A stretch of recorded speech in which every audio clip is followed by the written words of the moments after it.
Well, today's episode, we want to give this to a dedication to superstar Billy Graham. If you guys may have heard, he passed away. I did make some reports about him. First one, as you know, I reported that he was on life support. The second one, it was revealed that doctors said that his improvement has not changed one way or the other. They tried to convince his wife to pull him out of life support. Uh, it's not an easy decision. So basically, from what I'm hearing, it's the same thing that they pulled them out of life support. It's not an easy thing for any family to go through, but sometimes we need to think about what's best for our loved ones. Regardless, do we want to believe there's hope that somehow they'll make it through? Billy Graham, I heard a lot of stories about him, but I wasn't much of a fan. But he made a lot of history as a pro wrestler, from my understanding. Um, Even some of the veteran wrestlers that I hear, like Jesse Ventura and a few others, highly spoke of him. Um, but it's a sad timing for pro wrestling, especially when you hear guys like Billy Graham, who's well recognized in the world of pro wrestling. So we dedicate this to him. Rest in peace, Billy Graham. You will be missed, but not forgotten.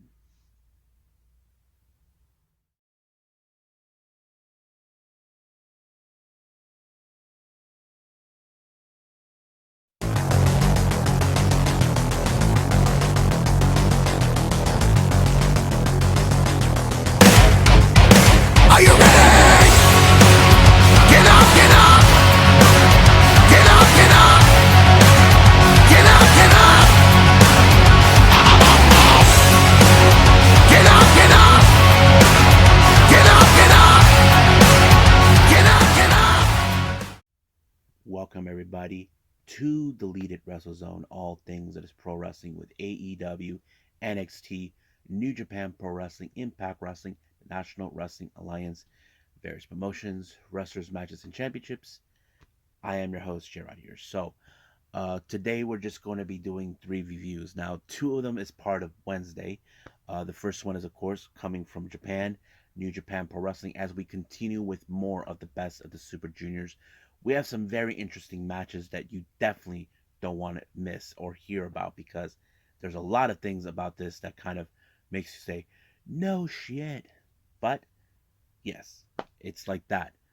But we also got AEW Dynamite. As you know, we're getting closer and closer. We're only 10 days away from Double or Nothing, one of the biggest pay per views that we enjoy a lot every year. But first things first. Now, this was part that should have been on Tuesday Wrestling, but I did not have the time to make room for it. This one is from the P.P.P Tokyo promotion. They just held their biggest show in their entire history at Cork and Hall. Uh, I don't recall if they ever done shows in Cork and Hall. I mean, mostly I seen them either in Shinkiba or in Shinjuku or some other small venue. But it's great that they did a big show. But this also marked where we get to see the for a while Chanyota, who announced will be taking a 2 month break. Now I will speak more about her at news updates. This one was something I definitely wanted to talk about. So we'll do all three of them, and then of course we'll move on with the news updates and cap it up from there. So let's get started with the first review, P.P.P Tokyo.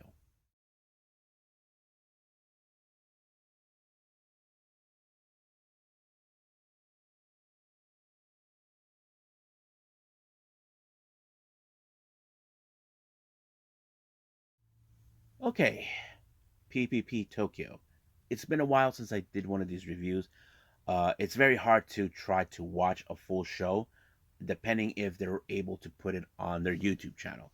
There are times they do put the whole show. Now, if you guys never seen this promotion, it's a very unique promotion.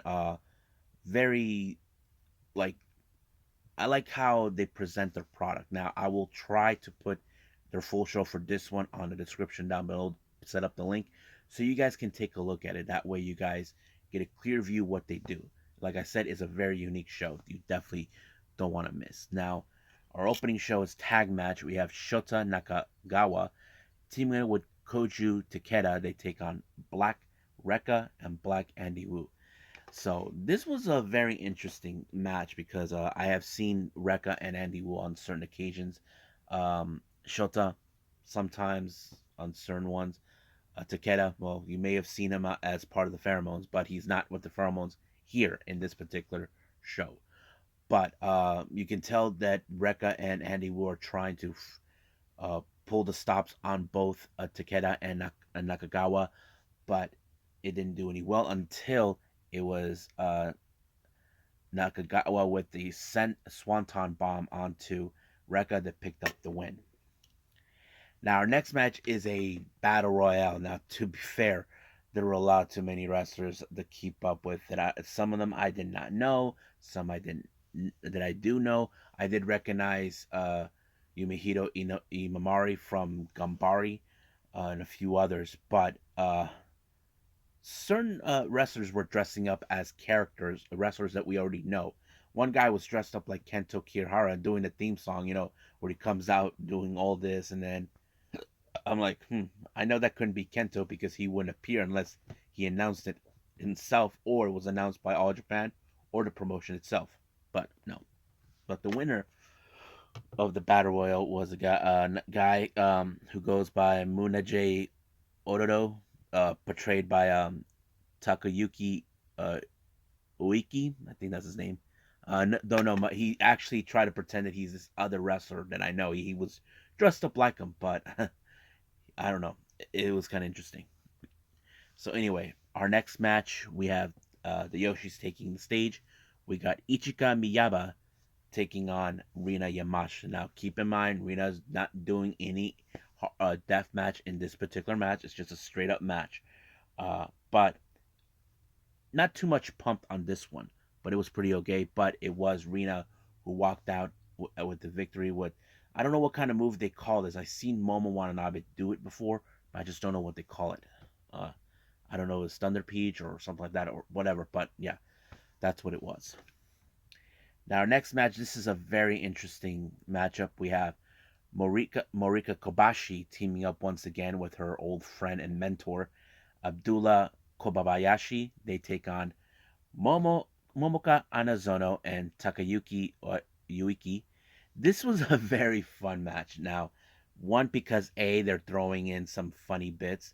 Not to mention, if you guys know, I talked about Momoka, who is a terror in the ring. She has these unorthodox ways of wrestling, and that kind of sets it in. But however, there was moments where they were bringing guns in the ring. Luckily, it's not loaded. Uh, Marika brought in like a assault rifle. I'm like, dang girl. So I didn't think that was. I didn't think it was like, whoa, I can't believe she went that far. But it was funny.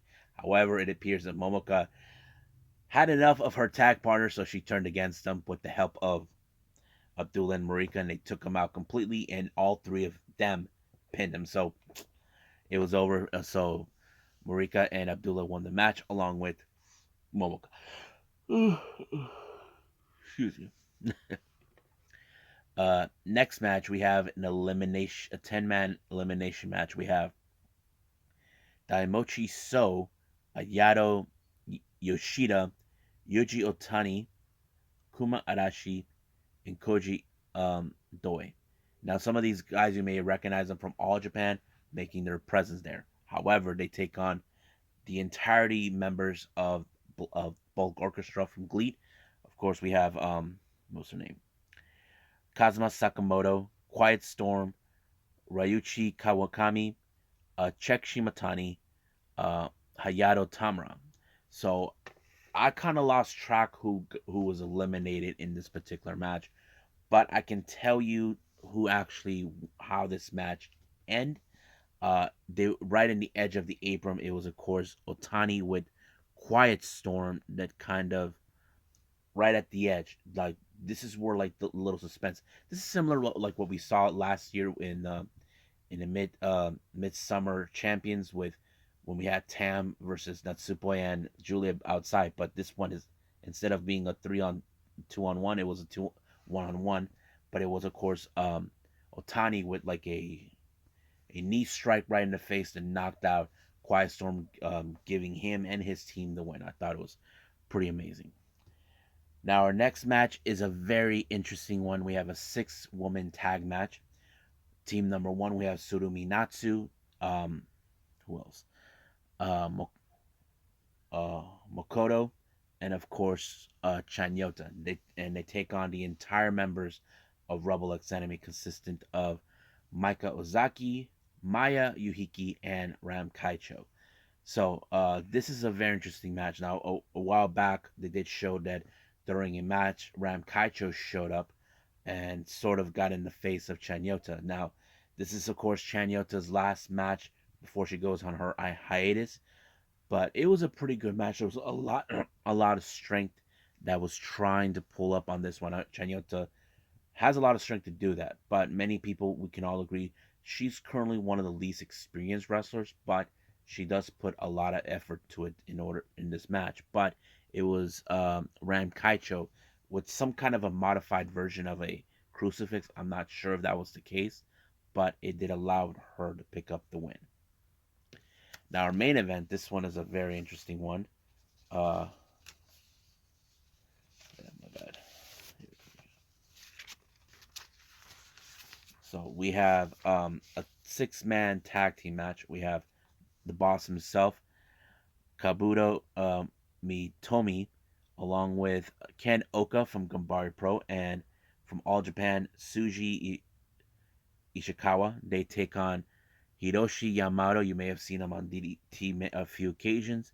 Kaz Hayashi from GLEAT, but also was originally part of Dragon Gate. And then finally, the boss of DDT himself. And of course, Kabuto's former boss, Shinjiro Tagagi. Now, you probably think this was a very fun match. I have to say it was. But of course, I was kind of expecting my version of the ending of this was going to be, of course, Kabuto pinning his former boss, you know, Tagagi. I thought that was going to end, but nope, it wasn't. It was, of course, Kabuto with a his also a modified of a crucifix as well on this one. He picked up the win, and I thought it was pretty good. I have to say the Cork and Hall show was pretty amazing. Uh, like I said, I cannot recall if they ever did a Cork and Hall show before, but it's great that they did it on a much bigger scale than they normally would. So I will try to put the that particular show on the description down below, the link down there, and so you guys can check it out. And I think that's pretty much it right now. So let's move on with New Japan Pro Wrestling.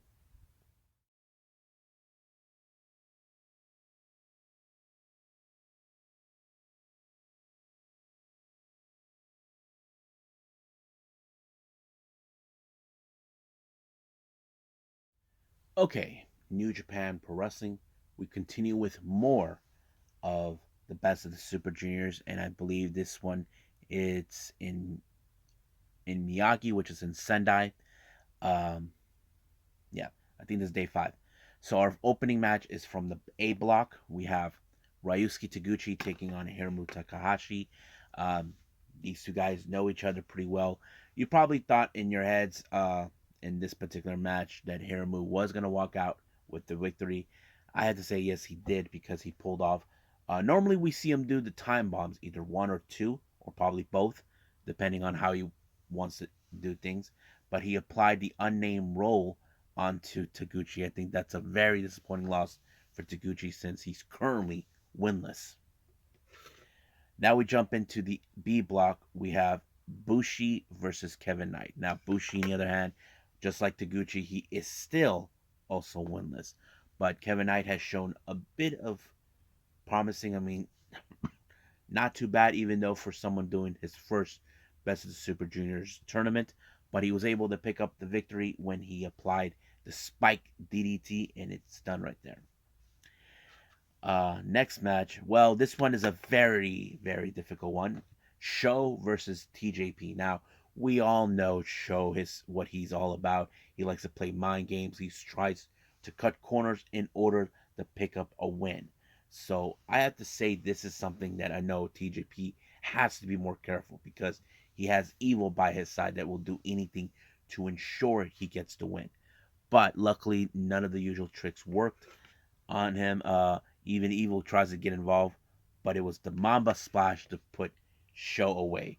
So even though Show is the most despicable person ever, nothing worked this time with TJP. So I have to say TJP was well prepared against him. Next match, we go to the B block. We have Clark Connors taking on Francisco Akira. Now, I wasn't 200 clear how this one was going to be because Clark Connors, he's a beast. Francisco Akira, he's a very mean person who talks in Italian that you don't even know what he is. But you probably would have thought that the Fireball was going to walk out with the victory. Nope, it was Clark Connors when he applied the No Chaser, giving him the win. Now back to A block. This was a very interesting one. As you know, we have Doiki. He's done pretty so well for himself in the tournament, but he faces a guy who's undefeated. And I wasn't too sure exactly, but it was an excitement match for many of us to watch. But Doiki applied the Italian stretch number 32 on certain occasions to try to get Leo Rush to tap out, but it took, I don't know, maybe 3 or 4 times or something like that. I just lost track of it for finally to put it up. I like when Kevin Kelly goes, "Look, Kevin, it's the Donkey Chokey." So it was so crazy, but Leo Rush had no other choice but to tap out. So it did.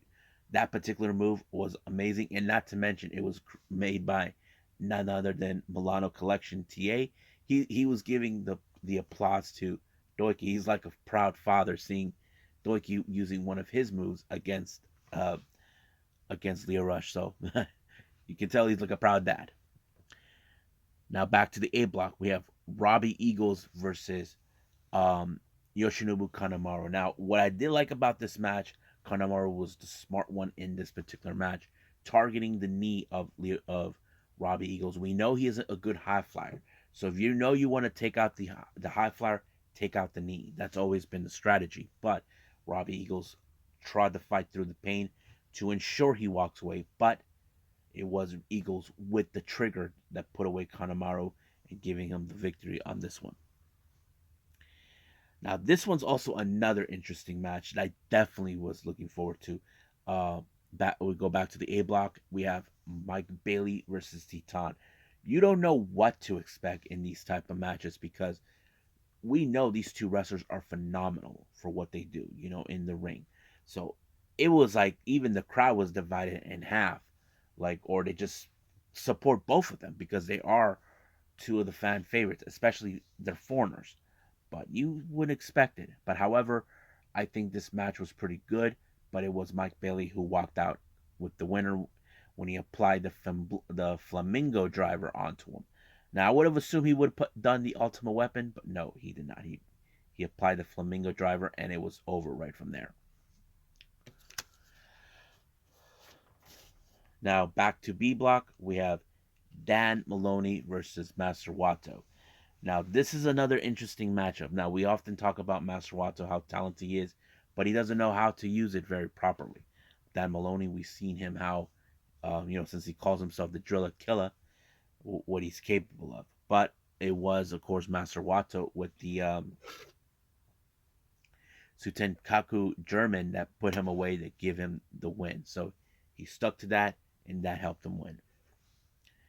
Next up, we have Taiji Shimori and Kushida. Now, these two guys are no strangers with each other. If you guys remember, a while back, they did challenge each other for the IWGP Junior Heavyweight Tag Team titles championship on 2 occasions. The one where, of course, Taiji Shimori defeated him for that belt, and then, of course, when he tried to come back to challenge for the belt, but it was no good. But in this particular case, it was the bloody cross by Ishimori that picked up the win. Now our next match we have, of course, our main event is for the B block. We have Yo versus El Desperado. Now these two guys are no strangers with each other. They not only faced each other's in singles competition, but in tag team competition. That's always been a good thing. I mean, Desperado is one of the best aces. We know Yo can get to that extent, but he doesn't. He needs to get himself together to make it happen. So that's always been a good thing to watch. But I was so impressed by this. This was showed a lot of aggression on particular match. It was brutal, but it was Yo with the direct drive that allowed him to pick up the win. Now, I don't know what Despy was thinking, but it was great that Yo finally picked up a good win against someone like Despy. So that's pretty much it. Now, let's talk about the points that these two men have, that both blocks have, as we update what's going on. Here we are. Now, for our A block, we have Kushida with 2 points, with 1 win and 4 losses. Taguchi, as I said, he's winless, so he only has 0 points with 5 losses in this one. Leo Rush only has 8 points with only 4 wins and 1 loss. Doiki, 2 wins and 3 losses with total points of 5. Haramu with 2 wins and 3 losses with 6 points. Same thing with TJP and Titan. They all have 6 points. Ishimori has 8 points with 4 wins and 1 loss. Show only with 1 win and 4 losses with 2 points. And then finally, Mike Bailey with 4 wins and 1 loss. So currently we have Leo Rush, Ishimori, and Mike Bailey in the lead with 8. Now let's go to the B block on this one. El Desperado has 6 with 3 wins and 2 losses. Same thing with Yo and Masawato. They 3 wins and 2 losses. Kevin Knight only has 4 points with 2 wins and 3 losses. Same thing with Kanemaru. Bushi, he is currently still winless, so that kind of puts it in. Robbie Eagles is right now in the lead with 8 points with 4 wins and 1 loss. Francisco Cara, 6 point with 3 wins and 2 losses. Dan Maloney, 2 wins and 3 losses. And then, of course, Clark Connors with 3 wins and 2 losses, 6 points. So basically, we see only at this point, Robbie Eagles is in the lead in his block. So we'll see how things will progress on the following New Japan show. So I think that's pretty much it for this one. Let's move on with AEW Dynamite.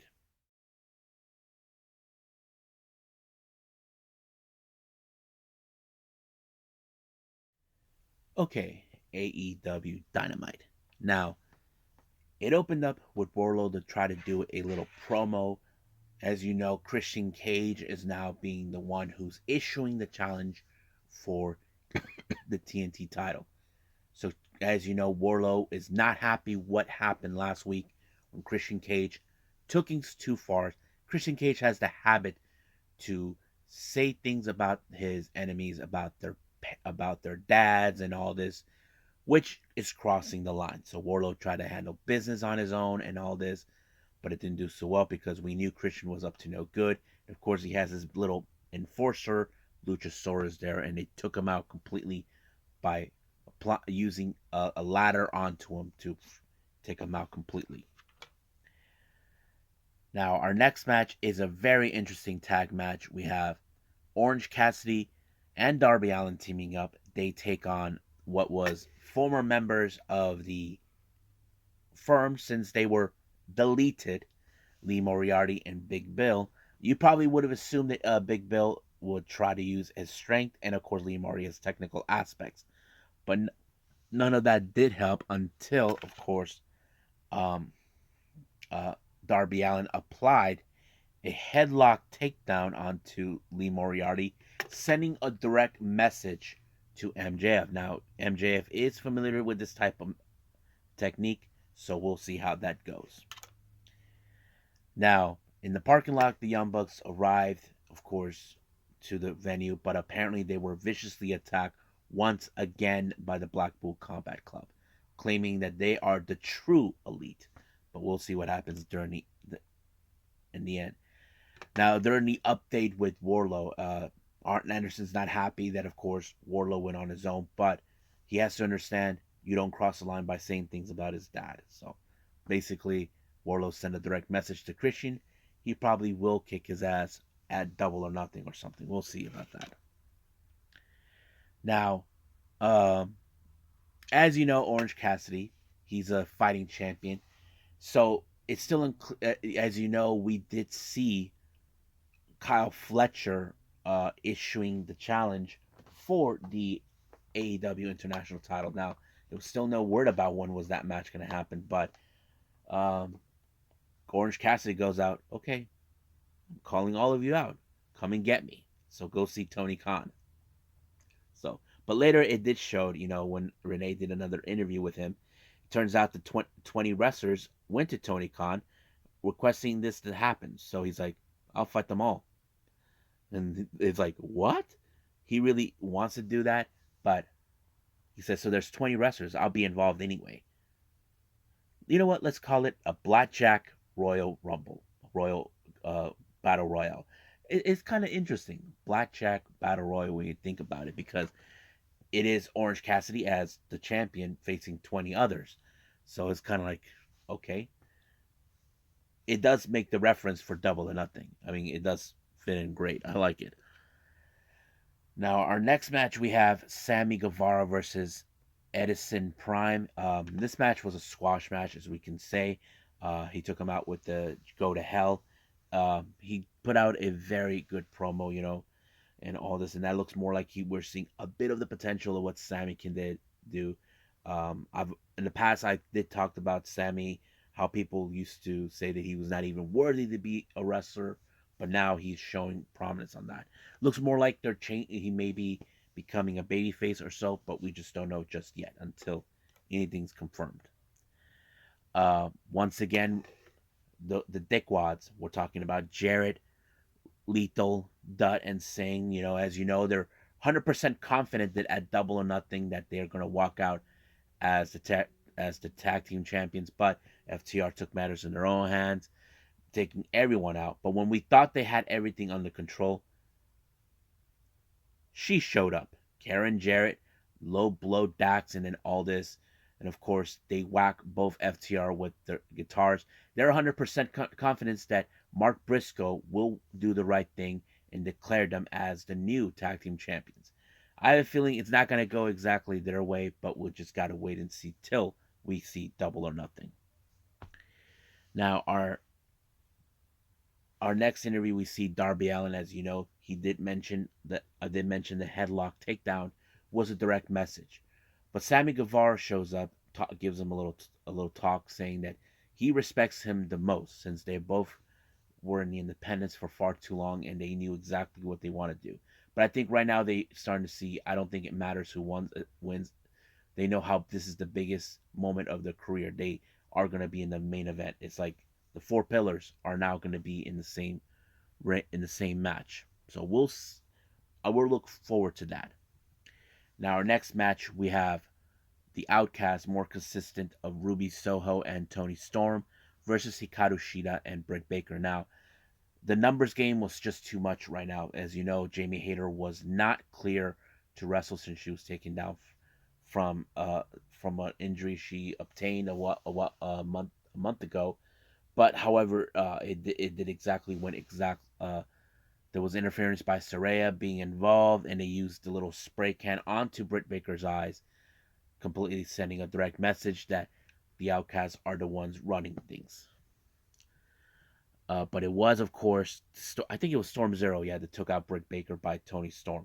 But during an interview that she made with Renee, she is issued the challenge that Jamie Hayter puts the AEW Women's title on the line. Now, if you guys remember, it was Jamie Hayter who defeated her for that title, and Britt Baker got involved. So now it's like more like the tables are turned.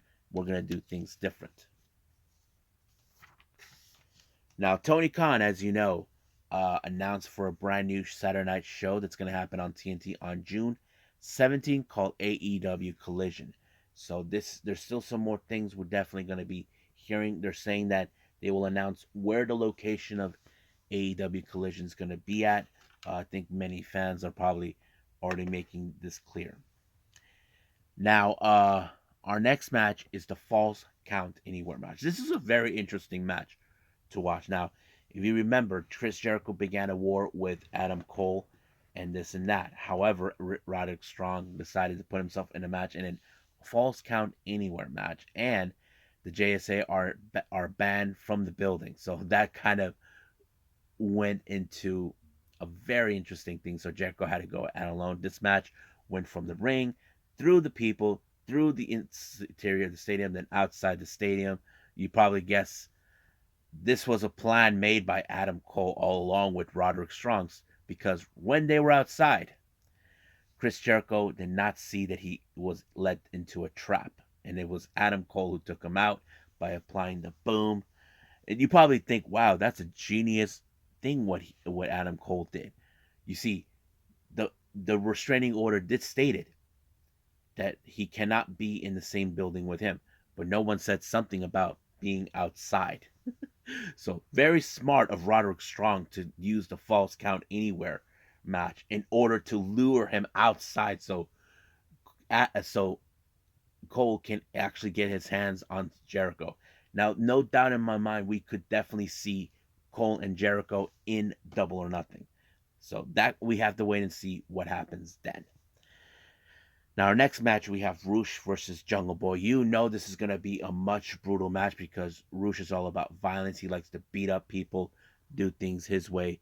But it was, of course, Jungle Boy, or I'm not sure if he pulled it off with the Schoolboy, which is a very effective move.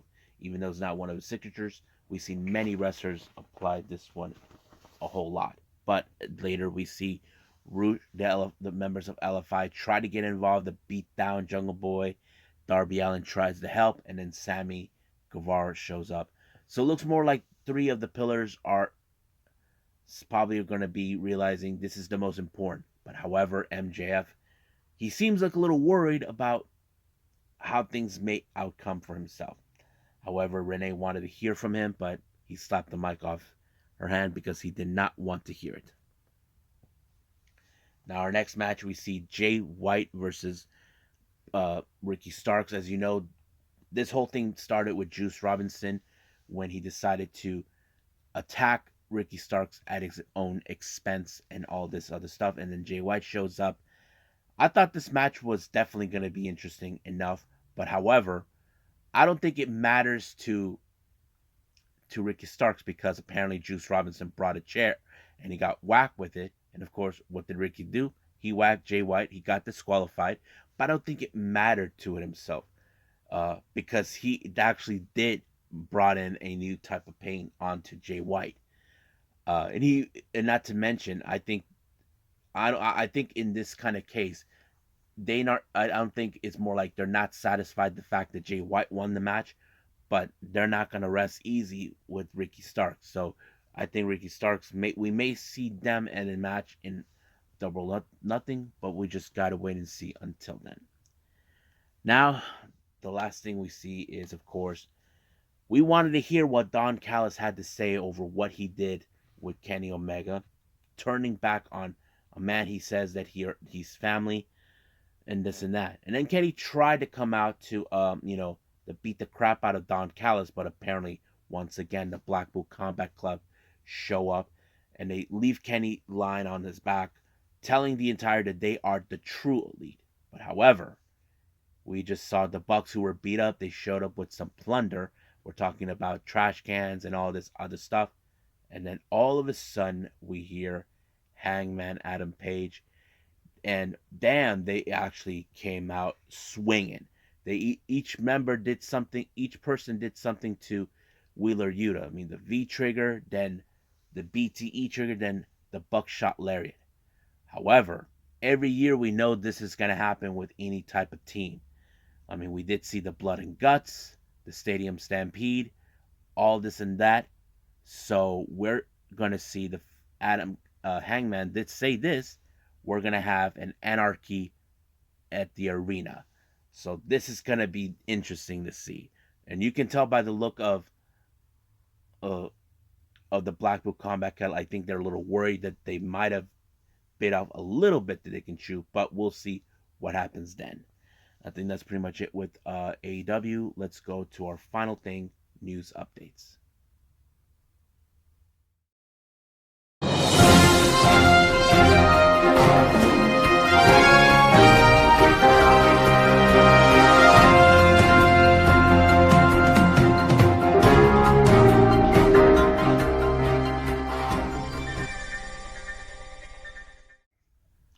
Okay, as you know, this past Tuesday we did see Sarray, now goes back her old name Sareee, had her first match since returning to Japan.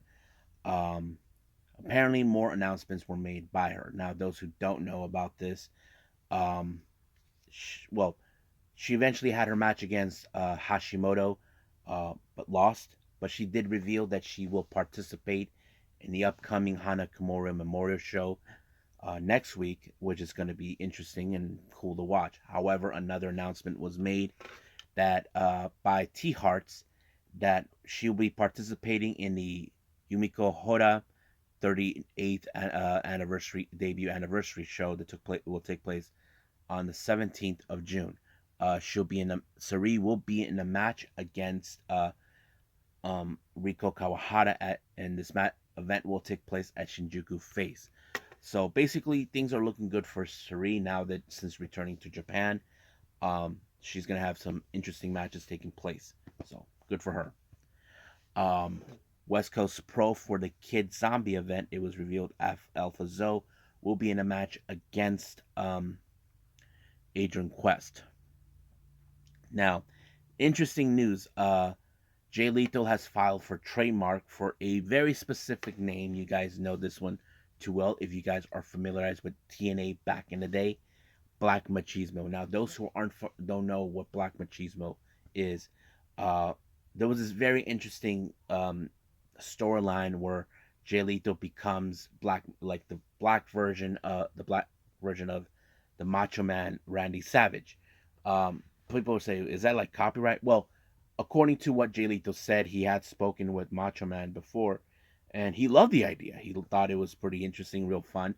I mean, it was really fun when I first saw it, but so he filed the trademark, so there's this and that. Um, Next update for the Spark Yoshi Perusa of America for the Ignite East on the 11th of June. It was announced that Ashley DeBlanc will be involved in this particular show. So if you guys are from the Newark, New Jersey area, you're gonna be in luck for that.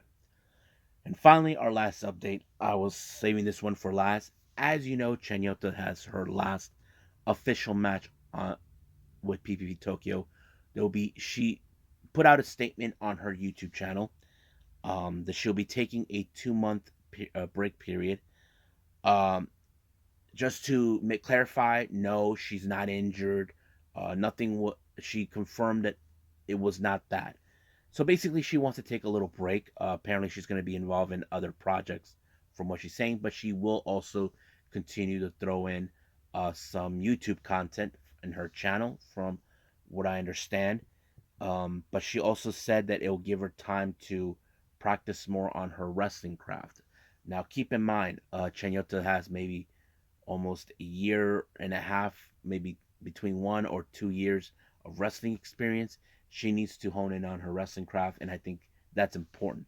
Um, but basically, that's the reasons why. Other projects, but she wants to hone in on her wrestling craft. So it's kind of interesting that she will be doing that. Um, I'll keep apprised to anybody who's Chanyota fans out there to see what she's been doing since then. I do follow her on her Twitter account, see what she does.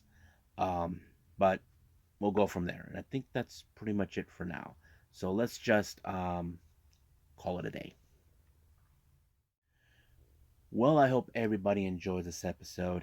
Now, as you know, we got Thursday coming up. It's Ring of Honor and Impact Wrestling. However, we do continue with more of the New Japan Pro Wrestling stuff, and also just found out from All Japan they're gonna throw in a free YouTube event on their YouTube channel. This one features the Evo Girls, which is the Evolution Girls. Along, they do a participation with the freelance unit Colors. Saki will team up with Zones and Chi Chi, while Yuko, Sakurai, Hikari Shimizu, and Rina Mikura participate. So that is something I'm looking forward to it. So we'll see what happens then. But for now, I'll see you guys in the next DWZ time. Same DWZ channel. I must bid all of you adieu. So, goodbye. Mwah. and have a nice day. Bang!